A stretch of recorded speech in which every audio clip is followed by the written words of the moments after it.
اس دنیا میں جرائم اور پاپ کرنے نہیں آئے، اس دنیا میں رشوت لینے نہیں آئے، اس دنیا میں چوری ڈکیتی کرنے نہیں آئے، اس دنیا میں کیوں آئے ہو؟ اللہ اکبر، دنیا میں آنے کا مقصد یہ ہے اس دنیا میں رہ کر اس دنیا کی تیاری کرو۔ کون سی دنیا؟ جس کے بارے میں قرآن کہتا ہے وَالْآخِرَةُ خَيْرٌ وَأَبْقَىٰ، کہ یہ دنیا سے آخرت بہتر ہے۔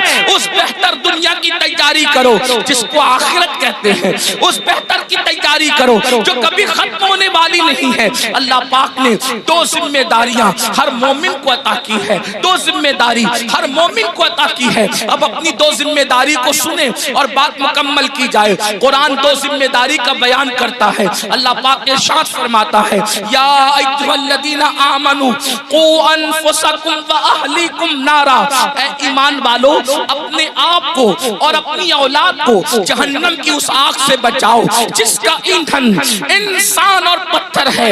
اللہ اکبر، اللہ اللہ۔ قرآن کیا کہہ رہا ہے؟ اب میرے بھائیوں کی اور بہنوں کی توجہ چاہتا ہوں۔ قرآن کہتا ہے اے ایمان والو اپنے آپ کو اور اپنی اولاد کو جہنم کی آگ سے بچا لو۔ یہ جہنم کی آگ کیا ہے؟ تو قرآن کہتا ہے وقودها الناس والحجارہ، جس کا ایندھن انسان اور پتھر ہے، یعنی وہ لکڑیوں سے نہیں سلگائی گئی، یعنی وہ کوئلوں سے نہیں سلگائی گئی، بلکہ اللہ اللہ جہنم کی آگ پتھر سے اور انسانوں سے سلگائی جائے گی۔ اللہ کے حبیب غیبدہ نبی صلی اللہ علیہ وآلہ وسلم کا فرمان سنو۔ جہنم کیا ہے؟ جہنم کی آگ کیا ہے؟ جہنم کے دہکتے ہوئے شعلے کیا ہے؟ اللہ اکبر، ایک دن میں تین مرتبہ پیٹ بھر کے کھانے والوں اور اللہ کی نافرمانی کرنے والوں، اپنی راتوں کو بے فکری کے ساتھ گزارنے والوں، اللہ کی نافرمانی کرنے والوں، نرم نرم گدوں پہ لیٹ کر کے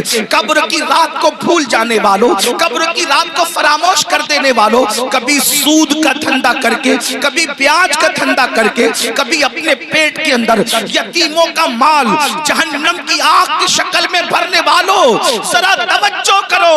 یہ جہنم کیا ہے جس کا ذکر اللہ کے حبیب غیبدہ نبی مصطفیٰ کریم رؤوف الرحیم صلی اللہ علیہ وآلہ وسلم نے فرمایا۔ دیکھیے ہم تو آقا کا فرمان بیان کر رہے ہیں اور یہ اس نبی کا فرمان ہے جو اپنی طبیعت سے کلام نہیں کرتے، دل کے کانوں سے سننا میرے بھائیوں۔ اپنے آقا مصطفیٰ جان رحمت صادق و مصدوق صلی اللہ علیہ وآلہ وسلم فرماتے ہیں جب اللہ نے حضرت آدم کو پیدا فرمایا، پھر آدم جنت میں پیدا ہوئے، پھر آدم علیہ السلام سے لغزش معصومانہ ہوئی، لغزش پیغمبرانہ ہوئی، اور پھر آدم دنیا میں آئے 200 سال تک یا 300 سال تک روتے رہے، پھر آپ کی دعا قبول ہوئی، پھر آپ کی توبہ قبول ہوئی۔ جب دعا قبول ہوئی، توبہ قبول ہوئی، تو حضرت آدم کے لیے اللہ نے حضرت جبریل سے فرمایا جبریل جاؤ اور جا کر کے جہنم سے آگ لے کر آدم کو لے جا کر کے دے دو تاکہ آدم کھانا بنائے۔ اب یہ دنیا میں پہلی بار کھانا بن رہا ہے۔ اللہ اکبر، کون بنا رہا ہے کھانا؟ حضرت آدم۔ دنیا کی پہلی ڈش بن رہی ہے، دنیا کا پہلا کھانا بن رہا ہے، اور کون بنا رہا ہے؟ آدم علیہ السلام۔ اس کے لیے آگ، ابھی تک دنیا میں آگ نہیں تھی، دنیا میں آگ کا عطا پتہ نہیں تھا، بلکہ اب آگ کی ضرورت پڑی حضرت انسان کو۔ یہاں پر جو ہسٹری کے طالب علم ہے اور تاریخ کے طالب علم ہے ان کی توجہ چاہتا ہوں۔ اللہ اللہ، لوگ یہ کہتے ہیں انسان پہلے بندر تھا اور بندر سے ترقی کرتے کرتے وہ انسان بنا۔ یہ کون لوگ کہتے ہیں؟